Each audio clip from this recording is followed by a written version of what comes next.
Hello दोस्तों, my mobile solution में आपका स्वागत है। आज मेरे पास Realme का X3 सेट है जो डेड कंडीशन में है। देख सकते हैं इसमें पावर ऑन जब भी कर रहे हैं तो पावर ऑन नहीं हो रहा है, और इसका चार्जिंग पे जब भी लगा रहा है तो देखिए यहाँ पर इंडिकेशन 0.1, कभी कभी 0.1 लेके स्टे कर रह रहा है और कभी कभी 0.1 ब्लिंक कर रहा है। ठीक है, देखिए फिर से हम दोबारा केबल को खोल के दोबारा लगा रहे हैं, फिर से 0.1 ब्लिंक कर रहा है।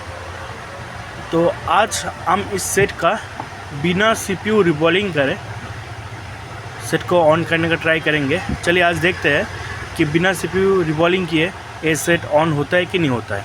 ठीक है, और अगर नहीं होता है तो उसके बाद हम CPU रिबॉलिंग करेंगे। तो पहले इसका बैटरी आपको दिखाया देता है। बैटरी में चार्ज कम है, लेकिन जितना चार्ज है वो चार्ज लेने का लायक है। जैसे 3.33 चार्ज है, और सेट मेरा कोई शॉर्ट नहीं है।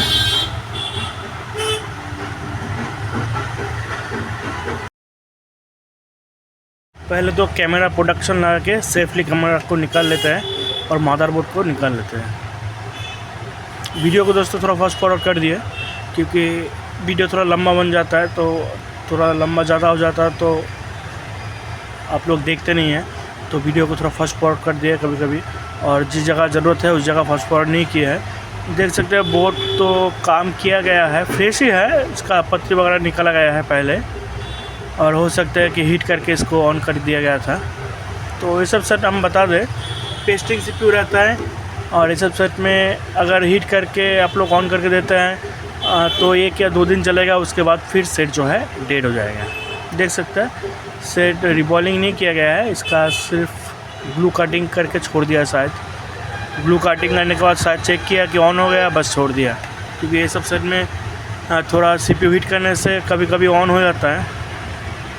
तो चलिए आज इस सेट में हम CPU को रिवॉल्व नहीं करेंगे, सिर्फ़ और सिर्फ रैम को रिवॉल्व करेंगे। तो रैम को रिवॉल्व करने के बाद देखते हैं कि सेट मेरा ऑन होता है कि नहीं होता है, और अगर रैम को रिवॉल्विंग करने के बाद सेट ऑन नहीं होता है तो उसके बाद हम इसका CPU रिवॉल्विंग करेंगे। और पूरा वीडियो ज़रूर देखिए।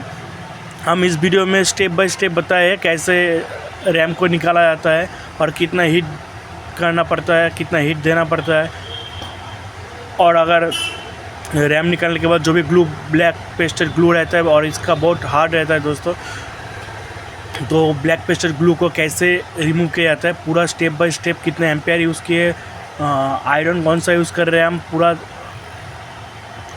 डिटेल्स के साथ हम वीडियो बनाए हैं। तो पूरा वीडियो ज़रूर देखिए, और अगर वीडियो अच्छा लगे तो लाइक्स ज़रूर कीजिएगा, और ऐसे वीडियो पाने के लिए चैनल को सब्सक्राइब ज़रूर कर दीजिएगा। पूरा वीडियो में बने रहिए। वॉइस हम यहीं पर कट कर रहे हैं, आगे म्यूज़िक दे देंगे। तो पूरा वीडियो ज़रूर देखिएगा, और सिर्फ रैम रिवॉल्विंग करने के बाद मेरा सेट ऑन होता है कि नहीं होता है ये आप देखिएगा। आपका भी अगर कोई फ़ोन का प्रॉब्लम है, हमसे रिपेयरिंग करवाना चाहते हैं, तो डिस्क्रिप्शन में मेरा नंबर मिल जाएगा, आप और एड्रेस भी मिल जाएगा। आप मुझसे बात करके आपका कोई भी फ़ोन हो आप कुरियर कर सकते हैं।